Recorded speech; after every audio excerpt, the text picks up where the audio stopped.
Good afternoon, everyone. I hope you're having a fantastic week. We wanted to welcome you all to our comprehensive background check process for childcare providers technical assistance session this afternoon. We're thrilled that you could take time out of your day to learn more about the CBC process. Before we officially begin our presentation, I do have a couple of brief housekeeping notes for you. First and foremost, you have probably figured out that all lines are muted. We have, however, saved ample time for questions at the end of today's presentation, so please put all your questions into the Q&A box and we'll answer them at the end of our presentation. If you cannot find the Q&A box, please find the question mark in the bottom right corner of your WebEx panel. That will open the Q&A box. Type your question in there, and somebody will either answer it or we'll bring it up at the end of the session. All right, my name is Piper Novicki and I will be your facilitator today. Momentarily, I will be passing it over to Patty Burns-Zelenke from OCFS to get us started off. After that, I'm going to go over the comprehensive background checks process. We'll then talk about CBC renewals, and as promised, we'll have some live Q&A. We do also have some canned Q&A, so pre-scripted Q&A questions between the comprehensive background check section and after the renewal section. All right, I'm now going to pass it over to Patty Burns-Zelenke from OCFS. Good afternoon, and thank you for joining us for this technical assistance session. Today, we are going to be covering comprehensive background checks, CBCs for new staff, and CBC renewals for staff that are already CBC approved. Being a childcare provider is running a business, and OCFS is actively working on providing you with tools to assist you with maintaining your regulatory obligations through FAMS. OCFS has put a lot of time and effort into building up the Facility Application and Management System, FAMS, so that we can give providers and applicants the tools that they need to effectively and efficiently manage their facilities, the application, program information, and staff clearances. Providers are expected to enter all initial applications, staff clearances, and role approval information into FAMS. Daycare centers and SACs currently maintain their program information and renewal applications through FAMS. These functions will be available for home-based providers in the near future. FAMS is an up-to-date and transparent process flow between providers and regulators. Today, we are focusing on maintaining staff clearances and CBC renewals through FAMS and appreciate everyone taking time out of their busy schedule to listen and ask questions. Wonderful. Thank you so much, Patty. And don't forget about that Q&A box, everyone. We're more than happy to answer your questions this afternoon. All right. So let me go back one. We're first going to talk about the comprehensive background checks or CBC process. And this is for the initial background checks for an individual who has never been background checked and may be joining your program. So the Facility Application and Management System, which we call FAMS for short, allows you to complete and submit online comprehensive background checks for everyone that needs them. That includes employees, volunteers, and household members. Now, do keep in mind that OCFS does expect that all of you use FAMS for the submission and completion of the CBC. So let's go through the process we're going to go through the process and talk about a couple of things. We're first going to go over how you access FAMS. We'll go over the waiver process and completing an initial CBC. We do recommend that before you get started that you clear your web cache and history prior to logging into FAMS, or you open a private browser or incognito browser prior to logging into FAMS. So why do we recommend this? Some users have trouble logging in due to their web browser automatically filling in usernames and passwords. And the cache, C-A-C-H-E, is a set of temporary files that your browser downloads to speed up the loading of web pages on websites you've already visited. And what happens is that these files can cause performance issues and inaccuracies in the ny.gov system, which is what you need to access FAMS. So Before you start the process, again, do use a private or incognito web browser, or you can clear your browser's cache and history. Now, you may also notice on this slide that we have the Google Chrome icon and the Edge icon. These are the only two browsers that are optimized to be used for FAMS. So these are the browsers that OCFS recommends that you utilize when you're logging in. So what happened was if you're a provider that's been around for over a year, about a year ago, OCFS released this functionality in FAMS.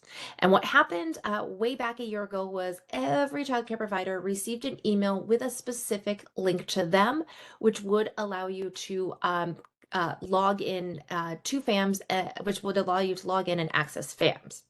Now, if you didn't get that email, or maybe you're a newer provider, for whatever reason, you need access to FAMS, please reach out to your regulator. The regulator is the only person who can initiate that email. Now, when you get that email, remember that email is unique to you, so do not forward it. After clicking on the link in the email, you will be brought to ny.gov. Now, you may already have an account here. If you do, then you will enter your username and password. If you are unsure if you have an account, you'll find that these two options at the bottom are going to be handy for you. First is the forgot your username link. You will click this, you will enter in your email address, and the system will show you any usernames associated with that email address. After you have potentially found your username, you may have forgotten your password, so you can easily reset your password with the forgot your password link. Now, if you know that you've never logged into FAMS, and this is your very first time, maybe you're a new childcare provider, click the create an account link here, and it will walk you through the process of creating an account. If you do need to create an account, once your account is created and confirmed, you'll then be able to return to FAMS to log in. After successfully logging in, the first page you'll be brought to is your program's dashboard. And what you'll want to do first is locate the facility or program that you will be entering background check information for. To do this, you'll select My Programs in the top right. And then all of the programs that you have access to will appear in the program section of this page. Now, many of you will just see one program here, although some of you may have access to multiple programs, especially say if you are a daycare center and you have multiple daycare centers, and or you could be a SAC program and may have access to multiple SAC programs. And what you'll do is you'll click on either the facility ID or the name of the program that you want to complete a background check for. And this will bring you to your facility dashboard for that particular program. You'll see grant opportunities if there's any available. You can have your open childcare slots here, but what we want to look at today is this background checks menu at the top. You're going to see two options. The first option is staff list. We'll talk about that in a minute. And the second one is request a waiver. So first we're going to go over requesting a waiver. So what is a waiver? Before you send a new staff member to your program to get fingerprinted for their CBC, you should determine if the person may have already been fingerprinted or CBC approved, and they could already be in the system. You would know this if, say, they were previously working at another childcare program, or maybe they showed you their clearance letter. And what you can do if they are fingerprinted or CBC approved is you can submit a request to have their fingerprints associated with your program by requesting a waiver. And as a reminder, this is an option if the applicant was previously approved for childcare, to work in childcare, and they have not had a break in service from a program for more than 180 days. If they do not qualify, so if they don't fit either of those criteria, then you will need to send them out to get fingerprinted. However, if they do meet those criteria, you can select the request a waiver option. You'll then fill in the required information here. And then what happens is once submitted, your regulator will receive an email notification so they'll know to go in and review the request. And what's nice about the waiver process is that you can waive a person into multiple programs. So if you do have multiple programs, you'll enter all the programs you'd like this individual to be waived into. Now, once you click submit, your regulator will be notified. If the request is approved, meaning they can find this individual in the system and match up their fingerprints, the regulator will waive the person into your facility and they'll appear on your staff list. Now, if the person doesn't have prints on file, or they had that break from a program for more than 180 days, they will then need to get fingerprinted. And after they get fingerprinted, they'll appear on your active staff list within a couple of days, ideally, of them being fingerprinted. All right, so that's requesting a waiver. And I want you to know that we do have guides on everything that I'm going over today, and I'll show you where to access those at the end of our presentation.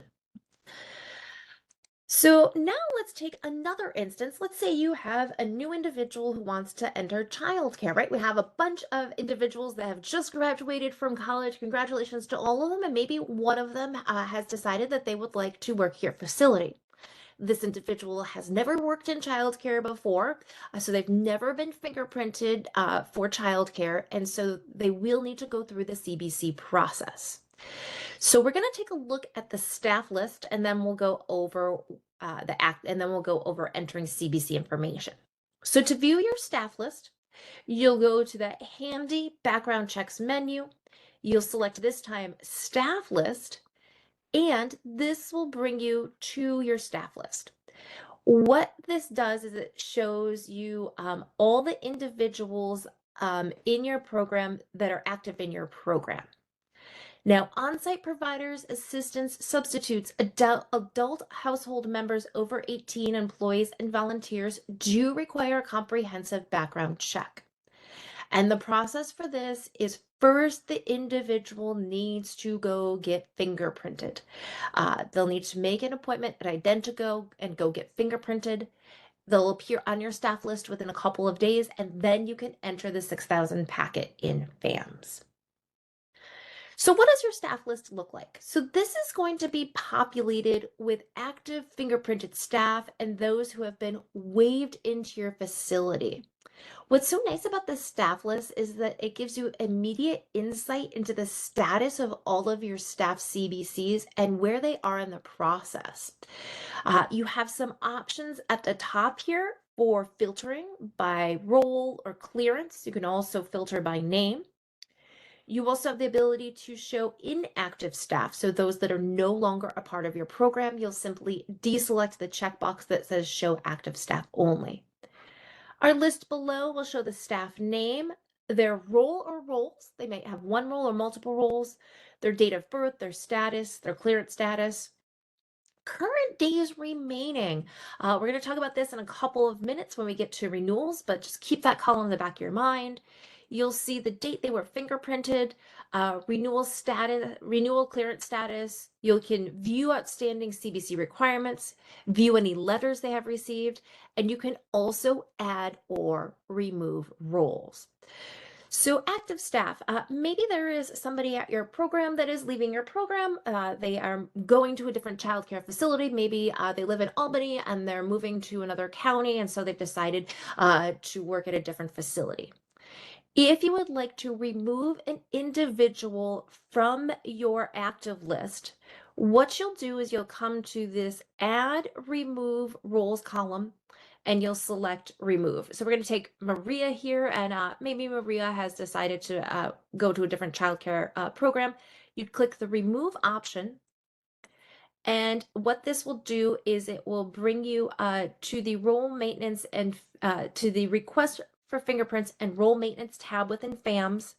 You'll simply enter the date the individual last worked at your program. You'll then select Yes, Remove, and this will remove them from your active staff list. Once you select Yes, Remove, your regulator will be notified and they will expunge this individual. As a reminder, you are not expunging the individual. You're simply sending a message to your regulator saying, this individual no longer works at my program. Please remove them. Do be sure that you want to remove this individual, though, because only the regulator can reactivate them. All right, so now let's talk about adding new staff. So today we're going to talk about Shauna Lane here at the bottom of our list. Shauna recently graduated college and has decided that she would like to work at our childcare facility. I think she would be a childcare program. She'd be a wonderful fit. We're very excited to have her. So what I did is I provided Shauna with the 6,000 packet information, and I also provided her with the information to go get fingerprinted at Identigo. She has gone ahead and gotten fingerprinted. She did that on 4/24/2024. She is now appearing on my list. And she also handed me her completed 6,000 packet. Since she has been fingerprinted and appears on my list, I can now click her name and I will be able to enter information for her to begin her CBC. After selecting the individual's name, you'll be brought to the Staff Information tab. And since this person has been fingerprinted, the information on the Staff Information tab will be pre-populated. There are some areas where you may be able to change information. So if that is the case, I'll go ahead and change information if needed. But as mentioned, most of this will be pre-populated. At the bottom of the page, you will see a very important question that says, do you have the required information forms needed to process this person's clearances? Do not, and I'm going to repeat, do not select yes until you have the completed 6,000 packet from the individual. Why is this so important? Once yes is selected, you will have 45 days to complete the CBC. Note that you can, enter information, save it, and come back at a later date and time to finish it. But the clock starts ticking once you select yes. So do be sure you have all the appropriate information before you click yes. Once you select the yes button, all the other tabs will appear. And you'll simply move through these tabs. They all correlate or relate to the pages of the 6,000 packet. And you'll simply take the information from the 6,000 packet and enter it into FAMS.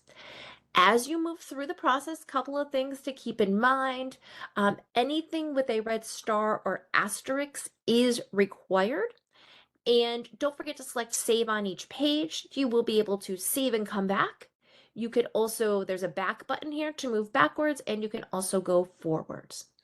For qualifications, references, and medical statement, this will have specific instructions and let you know who these are required for.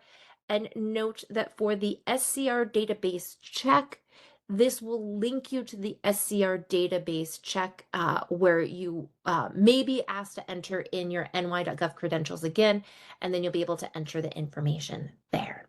What's nice about doing this in FAMS is that you can pay for the SCR with a credit card or debit card. No longer need to send in a check for those of you that may be used to the old process. So you'll enter in all the information as needed. You'll also be able to upload files. So you can take a picture of a file with your mobile device or your tablet and upload it, say like the medical statement. Once you have completed the process, you can now return to this person's CBC at any time. You can review, edit, and print information. And do be sure to come back and check the staff list for status updates and clearances as the request works its way through the system. And when a decision has been made, both you and the individual will be notified. All right, we're going to go over some FAQs or frequently asked questions in regards to the CBC process, and then we'll switch over gears to renewals. Question we get a lot is, do I need to keep the paper 6,000 forms? Do I need to mail them to my regulator? And how long do I need to keep them? So if you complete the FAMS process, if you complete the CBC process in FAMS and you upload forms, you do not need to keep them. So if they are uploaded into the system, you're set. If you choose not to upload anything into the system, then you are required to keep those forms And if you are keeping forms, you must keep all records relevant to the current licensing period and the immediately preceding licensing period. So what if you don't have access to FAMS, that Facility Application Management System? Simply reach out to your regulator and they would be more than happy to send you that email that's unique to you with a special link for you to log in. And our last FAQ is, do I need a computer and scanner to complete this process? Absolutely not. This is mobile friendly, so you can use it on a tablet or a mobile device. And you can also use your tablets and mobile devices to take pictures of documents, so there's no need to scan them. You'll simply take a picture of that document and upload it. All right, so we're going to switch gears a little bit next, and we're going to talk about the renewals process. So some of you are going through this right now. You might be doing some initial CBCs, but you also may need to do starting to do renewals for your staff. So we're going to do a brief overview of renewals because this is new for everybody. Back in 2019, way back when, federal and state law became effective in September of 2019 that requires a background check for people in childcare programs. And an approved background check is valid for up to 5 years. So what that means is that we are now approaching that 5-year approval time frame. And so your staff may need to begin, and you may need to begin, the background check renewal process. There have been several emails that have gone out about this and some communications, but we wanted to just let everybody know about this on this webinar today as well. OCFS and the Division of Criminal Justice Services, DCJS, they've developed a schedule to start the renewal process for individual clearances within 1 year of their current CBC expiring. There's something along the lines of 150,000, let me repeat that, 150,000 people that need to go through this process. And so the OCFS and DCJS started the process a year within 1 year of current CBCs expiring. And the purpose of this is to avoid overwhelming fingerprinting sites and to ensure that CBCs are renewed prior to the original CBC's expiration. Because remember, you might be going through the renewals process as well as doing new CBCs. So starting in January, some of you may have already received these letters. OCFS began sending programs a monthly email listing people whose background check will expire in 364 days. And these were sent to your email. And I'll show you a little bit later what that email looks like. People who have a background check that's expiring in 364 days, if they have an email populated in FAMS, they would be notified by email. If they didn't have an email, then they'll be notified by letter. And just so you're aware, they do not have to complete the entire 6,000 packet again. There's a special renewals packet, and they just need to complete a new criminal conviction statement, SCR, SEL, and out-of-state information within about 2 weeks of receiving their notice. This is all in that letter or email that they received. Now, within 2 weeks is ideal. However, OCFS does understand that it might take more than 2 weeks to get an appointment or fill out that information. So it's just asked that individuals complete this process as soon as possible. As a provider, you may want to go into FAMS and check your staff list to make sure that each staff member's email is present. So a couple of things to keep in mind about renewals. We're going to talk about 5. First and foremost, re-fingerprinting is the only way to start the CBC renewal process. So to renew a CBC, a person must be re-fingerprinted and complete those forms identified here, and they should do that within 2 weeks of receiving notice. Keep in mind, though, that individuals cannot make an appointment to be fingerprinted until they are 364 days away from expiration. So let's say that my CBC expires June 15th of 2025. If I went to go make an appointment with Identigo, I would not be able to do that until after June 15th. A person will stay on your monthly renewal list until they get re-fingerprinted and submit those required forms. So each month, when you get that list, it's going to tally up everybody that has not completed the necessary actions. So what happens if a person, say it's a year from now and a person has neglected to get re-fingerprinted and submit the required forms? They can continue in their role at your program until their current CBC expires.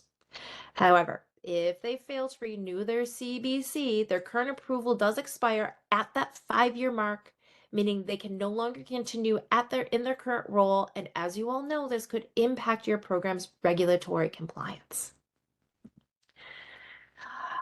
A person should not initiate the CBC renewal process until they are prompted to do so. So they really do need to wait for that letter or email in order to do this. And if you, as a program, get that monthly email and you notice there's somebody on there that shouldn't be, do go ahead and end date them immediately. And then they'll be removed from your list. All right, so CBC renewal forms, as I mentioned, there are only 4 forms required. So the out-of-state information or 6001 form, the criminal conviction statement 6005, that staff exclusion list check, the SEL, the 6022, and the SCR database check, the LDSS 3370. You do see a little star or red asterisk here next to request for fingerprints. This is because the individual does need to get re-fingerprinted. And just so you know, for the SCR database check, you do not need to pay again. You'll simply say that they are a current employee, and you'll just need to fill out the appropriate information. All right, so now we're going to go through the renewals process. And since you are, we'll say, maybe you're a pro at entering in CBCs, this is going to be a breeze for you. So the renewals process, the individual receives that letter, they go and get fingerprinted and they complete the required forms. And then once they appear on your staff list, this time with the status of initiated fingerprints in the renewal clearance status column, you can then complete the required CBC tabs in FAMS for renewals. So this time we're going to take Maria Lopez. Her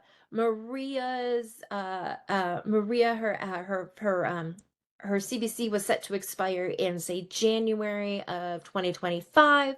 So Maria went and got fingerprinted on January of 2024. And we see this magic status here in the renewal clearance status column that says initiated fingerprint. Now that I see the status and I see that fingerprint date, I can go ahead and click on Maria. Now, before we do that, I did want to point out, I mentioned a couple minutes ago, keep in the back of your mind that current days remaining column right here.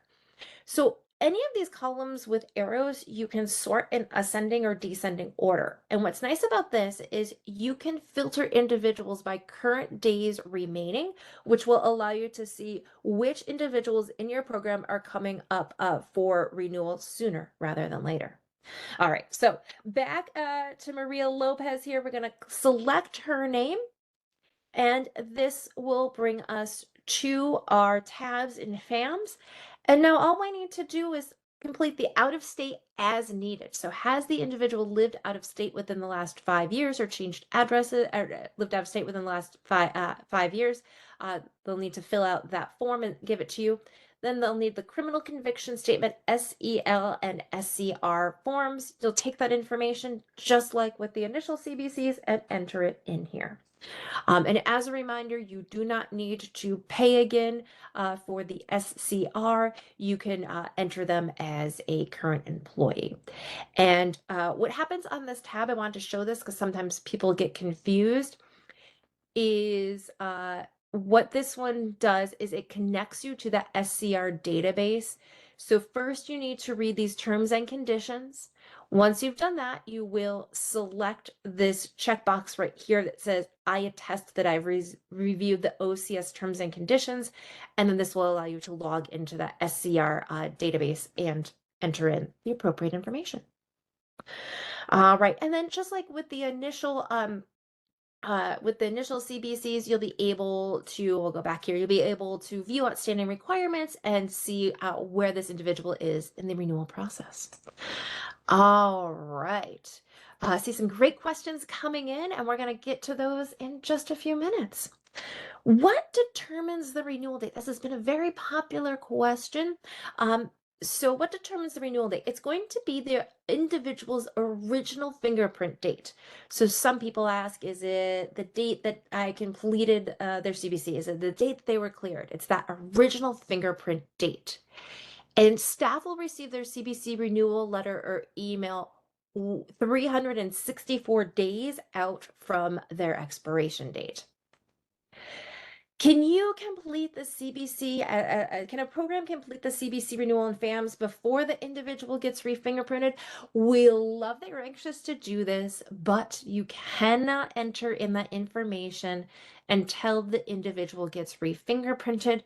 Refingerprinting is what drives this process. So that's their first step. They get refingerprinted, and then they will appear on your active staff list. And our last FAQ is, where can I find the renewals letter in FAMS? So maybe you're not sure if you received a renewals letter or you can't find it. These are all available to you within FAMS. You'll log in and you'll go to your facility menu here at the top. You'll click Provider CBC Letters, and this will show you all of your provider letters. You'll select the letter you would like to view. And this is what the letter looks like. So it lists, let's see, it lists the new 6,000 packet or that renewals packet information. It has a link directly to FAMS. It has information about Identigo. And then in the bottom here, what's really nice is it lists all of your staff, their roles, and how many days until their CBC expiration is coming due. So you can see that Louis and Sarah and Lisa and Denise have a little bit of time, but once this gets down pretty low, you'll want to make sure that folks do go ahead and complete the necessary steps. All right, I've been talking for a long time, so I am sure that you have a lot of questions. Maybe you don't, hopefully not too many, but if you do, I wanted to show you some really nice resources available to you. So there is this URL here, ocfs.ny.gov/programs/childcare/ccdbg. This contains, if you go to that main page, it lists everything in regards to background checks. And there were two pages I wanted to point out here. One is the General Training Resource and Information Center. This has webinars, instructional guides, video tutorials, and a help section. I don't know if the PowerPoint for today is posted up there yet, but I will get it up there by the end of the week. I will get it up there in English and Spanish by the end of the week, this PowerPoint, and that will be, and we'll get recordings up as well. We also have a bunch of user guides and some video tutorials. Now, maybe you're really strong on the initial CBC process, but you have some questions about renewals. We have an entire page dedicated to renewals that talks about the process and also has the required forms. And last but not least, for support and help, you can always go to the website here, and then there's also a mailbox right here as well. So you can reach out to your regulator. They are a wonderful source of information, but if you have a question they're unable to answer or you need additional help, this mailbox here is great for that. All right, so keep putting your questions in the chat box. We have about 20 minutes or so to answer any questions, and we're gonna start at the very top.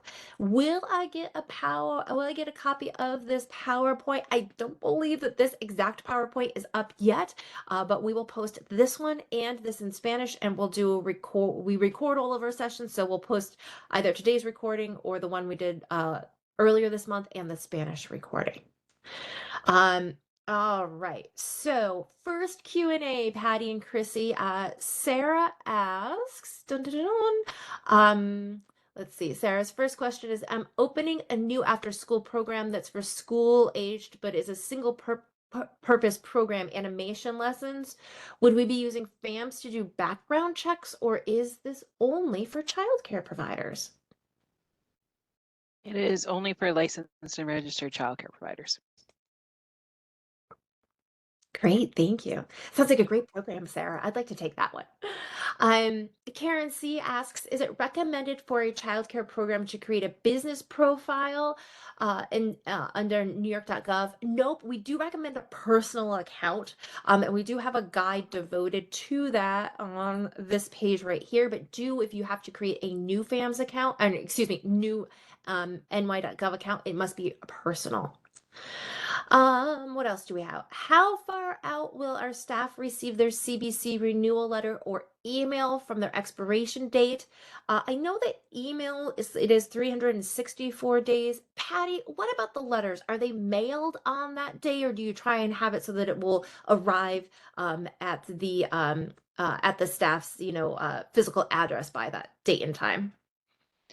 It depends on the regulator. The regulator will get it to print the letter, and then they go in and do it. So it really depends. Great, thank you for that. I wasn't sure. Mhm. Great question, though.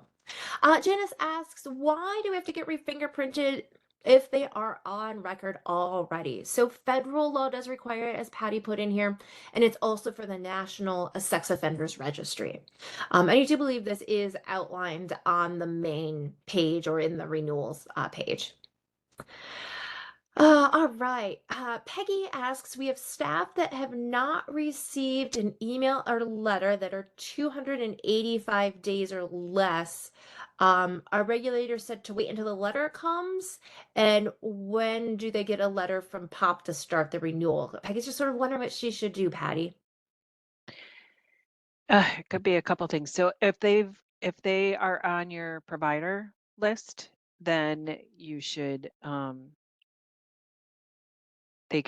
you should probably email the FAMS CBC box, because it could be one or two things going on. And my guess is that they probably at some point in time when they were approved already went and got refingerprinted. So their fingerprint date's sooner than their approval date. So they won't be able to get refingerprinted. But yeah, email the FAM CBC box with the staff names, your facility ID, and we can look at it closer. Great. And I will put that there for you. Let's see. Just gonna put that in there. Oops. All right. So the next questions, um, Monica's having trouble starting a new database check, and so Patty recommends that she reaches out to the inbox listed here, and they can assist with her permissions. Uh, Aurora has a question about a promised position before they start this. Would you have them reach out to the program that they're looking to join, Patty, and have them go through the Yeah. program? Yeah. So you would need to, the facility would be the ones that would be doing your CBC clearances paperwork. So they would have to be considering you for employment, or hired you to start the process. And the cost, you don't have to pay for fingerprints, and it depends on the facility. There is, I believe, a $25 pay charge for the SER clearance, and some facilities require that you pay for that, and other facilities pay for that. So it would depend on where you're getting employment from. Great, thank you for that, Patty. Mm-hmm. All right, so now we're going back to the original CBC, and Janice asks, where does the waiver come into play if we already have fingerprints from 5 years ago? So I'm going to pause my screen and I will move back to that. But did you want to talk a little bit about waivers, Patty? Sometimes it helps if somebody else explains it. Mm-hmm.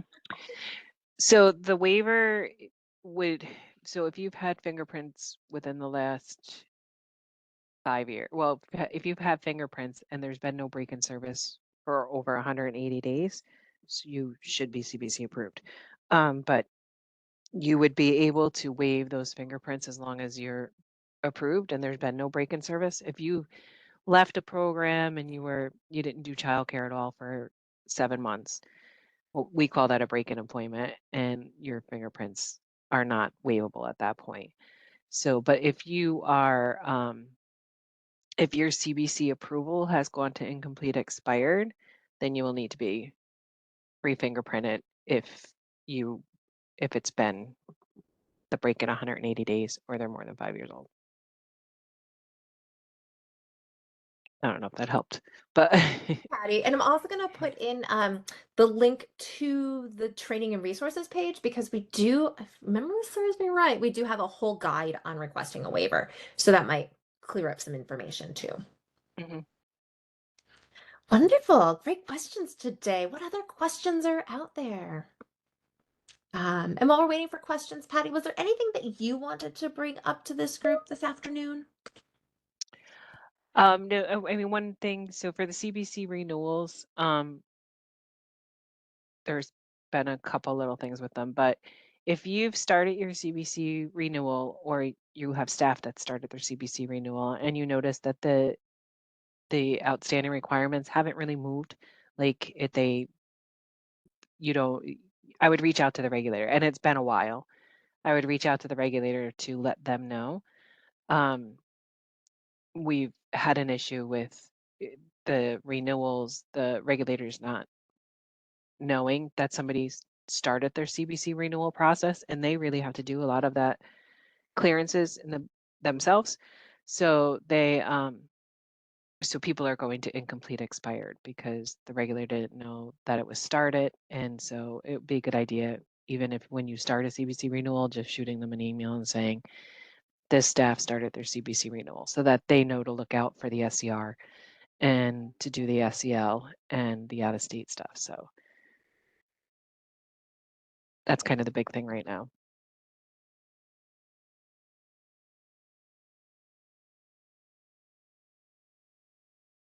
And like I said, we're moving more and more stuff into FAMS for providers and applicants. And the requirements are that you're going to have to be using FAMS to maintain your information for your program, for your clearances. And, eventually we'll have all providers in FAMS. So I'm thankful that you're all here to learn about the CBC renewal and CBC process. And you've started using FAMS, but we're definitely moving more and more things into FAMS for providers so that they can maintain their facilities information. And it's really a more transparent and a quicker way for regulators and providers to keep informed of what's going on in the program. You'll see right away when somebody's clearances haven't been done. You'll know what's outstanding when you're in when your program's in there for like program maintenance and renewals. You see the paperwork, it goes back and forth really quickly. So we're hoping that this really leads to a quicker, more efficient, and more transparent process for regulators and providers.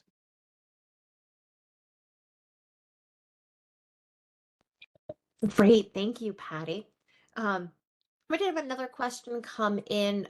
Janice is wondering if we have a group family daycare, do they pay the $25 fee themselves? I think it's up to the program, right, for the SCR. Yeah, I've heard of we we don't say who has to pay the $25, just that somebody has to pay the $25. So it's been mainly home-based providers that I've heard. When they hire somebody, they make them pay for it, but they're not individuals aren't able to go into the system, so they would have to pay the provider, and the provider would have to pay the SCR. But that's why I didn't really have a clear answer for that because somebody has to pay the $25. We don't get involved in who does it. Great. Thank you for that. Yep. Other questions out there today?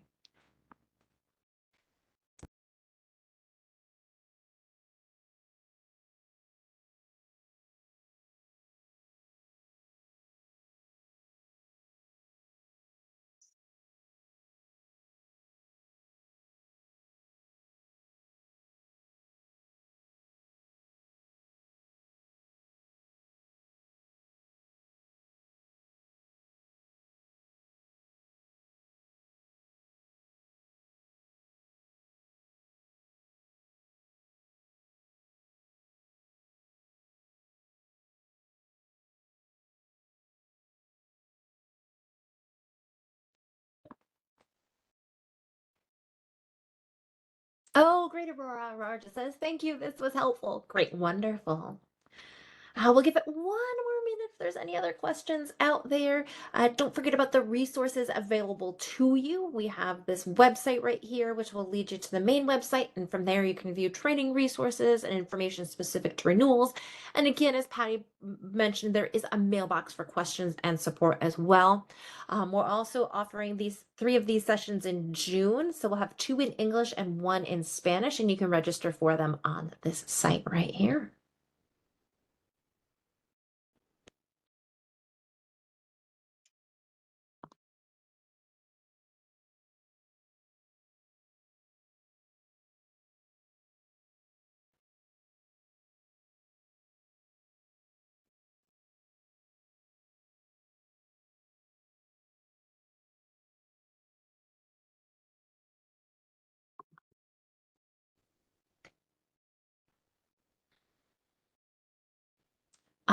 Janice is wondering, it's just she and her husband, so it would be $50 for the SCR, correct, Patty, for just the 2 of them? It's $25 a staff member. If you are new, if you're doing the renewal, it would be free. And if you're already CBC approved and you're doing your CBC renewal and you're not new to the program, then you use the current employee code, and that's that won't charge you. But if you're new, you need to pay the $25 per person, yes.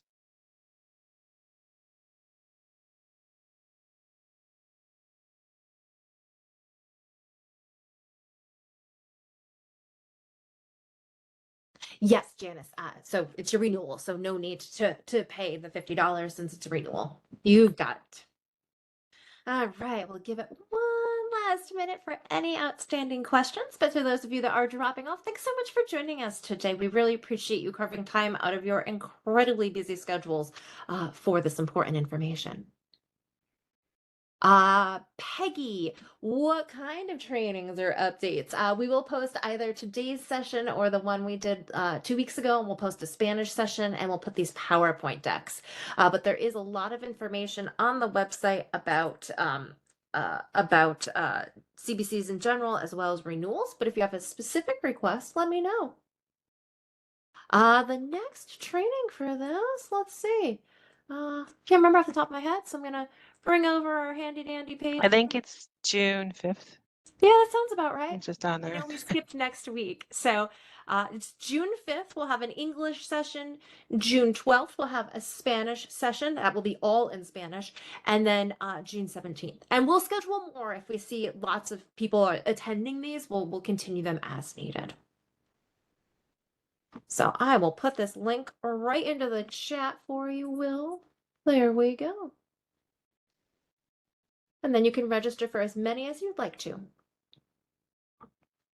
Yeah, absolutely, Will. Sign up away. We love to have you on these. So you're more than welcome to join as many as you'd like. Thanks for asking, though. So Peggy is wondering about Head Start programs, Patty. Mm-hmm. And they What need to about them? upload information for their center's license renewals. It depends on if they're depends on if they came into FAMS through their initial application or they've been converted, and then all of their stuff's maintained in FAMS if that's the case. And they'll do the renewal stuff in FAMS too.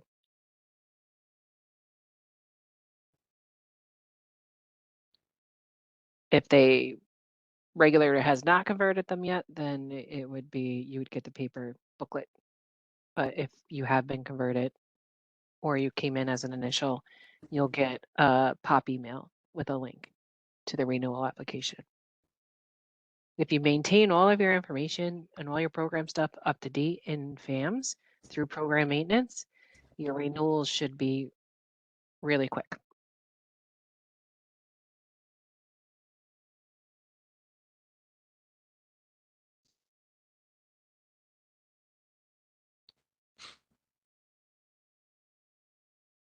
Great. Thank you for that, Patty.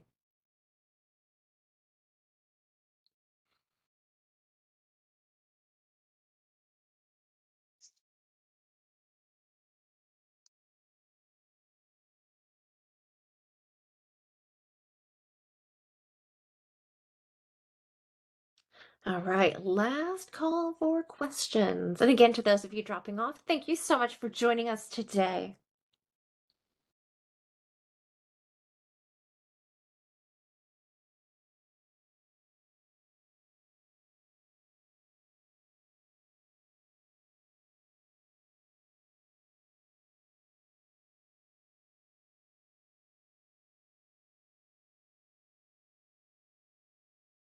All right, Patty, it looks like we're not getting any more questions in. Are we okay to end today's session? Yes, yes, please. Okay, fantastic. Thank you. Sorry, I was in the middle of answering an email. Oh no, I get that. All right, everyone. Thanks so much for your time today. Have a wonderful rest of your weekend. Feel free to hop on another session should you have questions. Thanks so much, everyone. Bye-bye.